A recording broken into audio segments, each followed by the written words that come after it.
सात संगत जी प्यार से कहना धन निरंकार जी। सात संगत जी, दासी आज इस पर विचार रखेगी कि सात संगत जी जो भी निरंकारी पर बातें उठाते हैं कि हम एक दूसरे के चरण क्यों छूटते हैं। दासी इसी विषय पर बात रखेगी कि निरंकारी मिशन ने मानव को सदा नम्रता में रहकर अभिमान रहित होकर जीवन जीने की कला सिखाई है।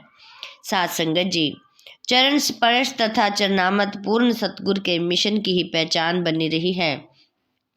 आज के युग में जब एक बेटा अपने पिता के पांव छूने से कतराता है, बहू सास ससुर के पांव न छूने को आधुनिकता का नाम देती है, किसी की बात मानना या किसी के आगे झुकने को उसकी हार या पराजय का नाम दिया जाता है।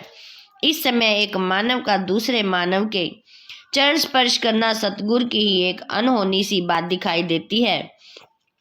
सात संगत जी, निरंकारी मिशन में हर संत जहां अपने सतगुरु के चरण स्पर्श करता है, वहां ये लगातार भी एक दूसरे के चरण स्पर्श करते हैं। इस मिशन की मान्यता है कि जिस जीवन में प्रभु के ज्ञान की ज्योति प्रज्वलित है, उसके आगे झुकना स्वयं प्रभु के आगे झुकने के समान है। सात संगत जी, निरंकारी अनुयायी किसी शरीर को नमस्कार नहीं करते, बल्कि शरीरों में जो प्रभु का ज्ञान आत्मिक रोशनी है उसे नमस्कार करते हैं। यही कारण है कि बाहर से देखने वालों को तो बुजुर्ग एक बच्चे के, माँ बेटी के, बाप बेटे के, पुरुष स्त्री के चरण छूता दिखाई देता है, पर अंदर से प्रभु के जिस स्वरूप के आगे नतमस्तक हुआ जा रहा है वह साधारण लोग नहीं देख सकते। सात संगत जी, सच तो यह है कि यह दोष लगाने वाले हर युग में हर अवतारी पुरुष के समय अपना रोल अदा करते रहे हैं। पूर्ण सतगुरु के मिशन को तो यह समझ नहीं पाते और अपनी विचार व बुद्धि से रूहानी मिशन की आलोचना करते रहते हैं और आज भी कर रहे हैं। सात संगत जी, चरण स्पर्श तथा चरणामत को हर रब्बी पुरुष ने नम्रता का रास्ता बताया है। इसीलिए इतिहास के इस पन्ने इस बात का प्रत्यक्ष प्रमाण है कि आज निरंकारी मिशन वही कुछ कर रहा है जो हर युग में होता आ रहा है। हमारी संस्कृति में पांव छूकर किसी संत महात्मा का केवल सत्कार ही नहीं किया जाता, बल्कि उसके चरणों से शक्ति भी ले ली जाती है।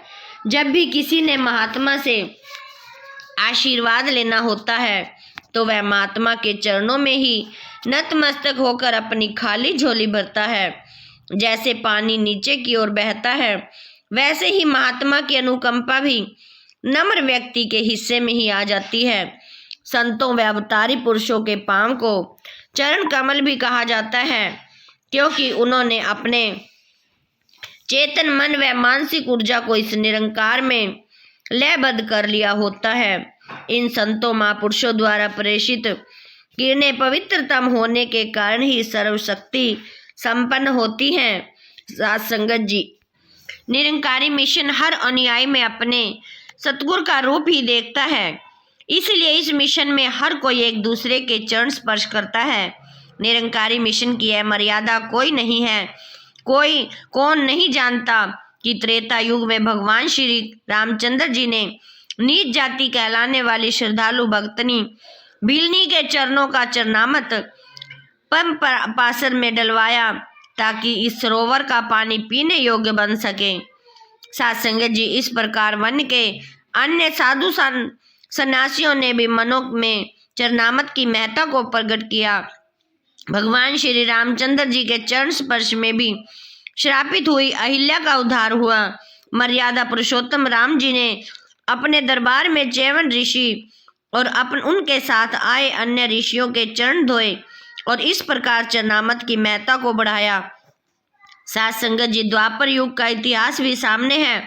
भगवान श्री कृष्ण ने अपने गरीब मित्र सुदामा जी के स्वयं चरण धोए और उसे उच्चासन पर बैठाकर पूरा सम्मान दिया। हजरत यीशु मसीह के समय भी चरण स्पर्श व चरणामत की विशेषता का महत्व बना रहा। यीशु मसीह जी का भाई जेम्स कहता है कि जब यरूशलेम की एक सराय में यीशु जी ने हम सब के चरण धोए तो हम बहुत हैरान हुए। उन्होंने हम सबको भी आपस में एक दूसरे के चरण धोने को कहा। साथ संगत जी कहते हैं कि यीशु मसीह हाथ में तौलिया लिए सबके चरण धोते हुए जब अपने भक्त शमौन पतरस के पास पहुंचे तो उससे अचंभित होकर वही प्रश्न किया जो यह दिमाग करता है, यानी कि क्या गुरु होते हुए भी आप मुझ जैसे तुच्छ से शिष्य के चरण धोएंगे? तो साथ संगत जी यीशु मसीह साहिब ने उत्तर दिया, आपकी और मेरी सांझवलता चरणों की ही है। वो जो अब अंदर से साफ और पाक पवित्र हो चुका है उसे चरण धुलवाने में कोई हिचकिचाहट नहीं होनी चाहिए। साथ संगत जी इसके बाद उन्होंने अपने अनुयायियों से कहा, आप मुझे गुरु कहते हो, गुरु कहते हैं कि मैंने आपके चरण धोए हैं, अब आप भी ऐसा ही करो, एक दूसरे के चरण धोवो। यदि आप यह कर्म करते रहोगे तो जीवन में खुशहाल और सुखी रहोगे। साथ संगत जी चरणामृत पीकर और नमस्कार करने से जो नम्रता आती है और इस नम्र भाव के आने से जो फल मिलता है, साथ संगत जी यही हमारा बहुत ही माननीय फल होता है। जीवन में ऊंचे उठने का मार्ग नम्रता ही है।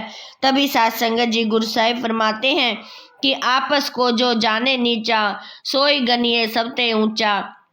साथ संगत जी ज्ञानवान संतों के चरण स्पर्श को तो स्वयं देवता गण भी तरसते हैं। चरण स्पर्श की मर्यादा को तो हर गुर पीर पैगंबर ने चलाया ताकि अभिमानी मानव शारीरिक रूप में झुकना सीख जाए। झुकने से ही इसके मन से नफरत, वैर, द्वेष, घृणा और अभिमान रूपी बीमारियों का सफाया होता है।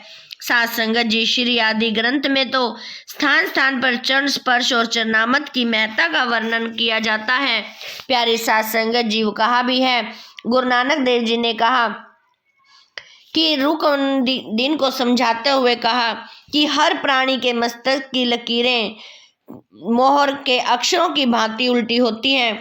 जैसे मोहर जब कागज पर लगती है तो इसके अक्षर सीधे हो जाते हैं, इसी प्रकार जब मानव अपना सर ब्रह्म ज्ञानी के चरणों में झुकाता है तो उसके मस्तिष्क की लकीरें भी सीधी हो जाती हैं। साथ संगत जी यही निरंकारी मिशन की एक मर्यादा लिखी गई है।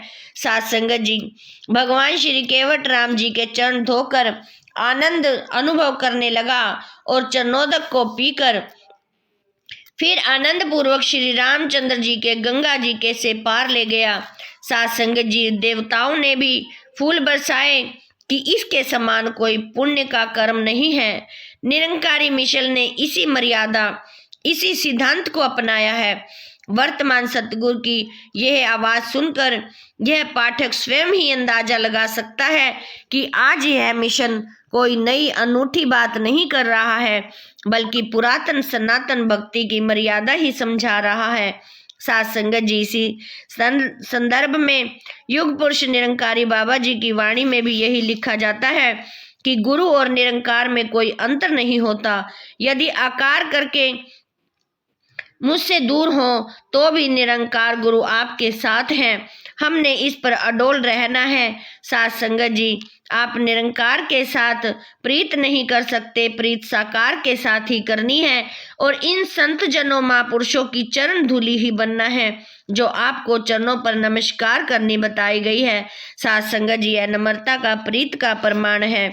यही प्यारी साथ संगत जी बाबा जी ने भी अपनी वाणी में लिखा गया, यही वाणी में बताया गया कि हमें प्यारी साथ संगत जी गुरु और निरंकार में कोई अंतर नहीं करना, क्योंकि प्यारी साथ संगत जी जब हम निरंकार के साथ जुड़ेंगे तो प्यारी साथ संगत जी गुरु के दर्शन खुद पे खुद हो जाते हैं। यदि प्यारी साथ संगत जी हम गुरु से प्रीत लगाएंगे तो निरंकार ही प्यारी साथ संगत जी प्राप्त कर सकते हैं।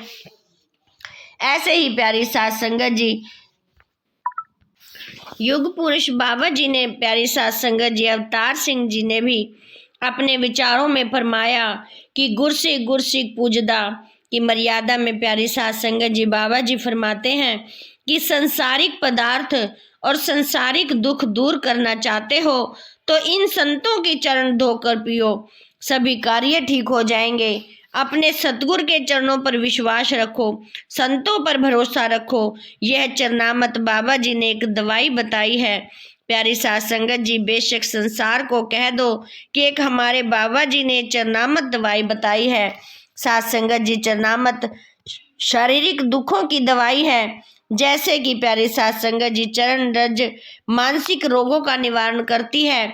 महापुरुषों की चरण धूलि लेने से मानव का काम क्रोध कुछ नहीं बिगाड़ सकते। प्यारी साध संगत जी, संपूर्ण अवतार वाणी में भी लिखा गया है कि जेड़ा बंदा संत जना दी धूड़ी विच रुल जांदा है, ओ दुनिया विच पूजिया जांदा दरगाह ही मुल पांदा है।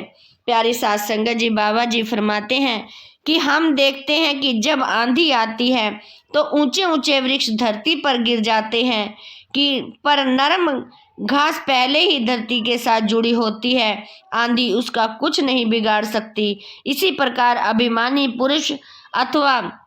अभिमानी पुरुष का अभिमान ही उसकी गिरावट का कारण बन जाता है, जबकि नरम व्यक्ति प्रभु की कृपा का पात्र बना रहता है। साध संगत जी, युग दृष्टा बाबा जी ने भी प्यारी साध संगत जी फरमाया कि लोग कहते हैं कि जिस डाली को फल लगता है वह झुक जाती है, पर वास्तव में फल लगता ही उसी डाली को है जो झुक जाती है। अर्थात जीवन में प्यारे साध संगत जी सफलता और भक्ति का फल नरम व्यक्ति के हिस्से में ही आता है। साध संगत जी, उपरयुक्त के अनुसार निरंकारी मिशन में चरण स्पर्श की मर्यादा अथवा चरनामत सेवन कोई नई बात नहीं है। यही मर्यादा पर उंगली उठाने वाले वही लोग हैं जो स्वयं को अभिमान रहित नहीं कर पाए, और वे लोग हो सकते हैं जो जन धारण को सत्य रोशनी से दूर रखकर अपना उल्लू सीधा करना प्यारी साध संगत जी चाहते हैं। इसीलिए प्यारी साध संगत जी, हमें दुनियावी बातों में नहीं आना और हमें अपने निरंकारी मिशन का सर्व प्यारी साध संगत जी हमेशा के लिए अपने निरंकारी मिशन का नाम ऊंचा करना है, और हमें अपने जैसे भी सतगुरु के बताए मार्गों पर चलना है। जो प्यारी साध संगत जी हुक्म आते हैं उनका पालन करना है। प्यारी साध संगत जी, दासी बहुत कुछ बोल जाती है, दासी को अनजानी बच्ची प्यारी साध संगत जी समझकर दासी को भी प्यारी साध संगत जी बख्श लेना, और साध संगत जी दासी के इस चैनल को भी जरूर सब्सक्राइब कर देना, ताकि साध संगत जी दासी आप जी के साथ जुड़ी रहे। साध संगत जी, प्यार से कहना, धन निरंकार जी।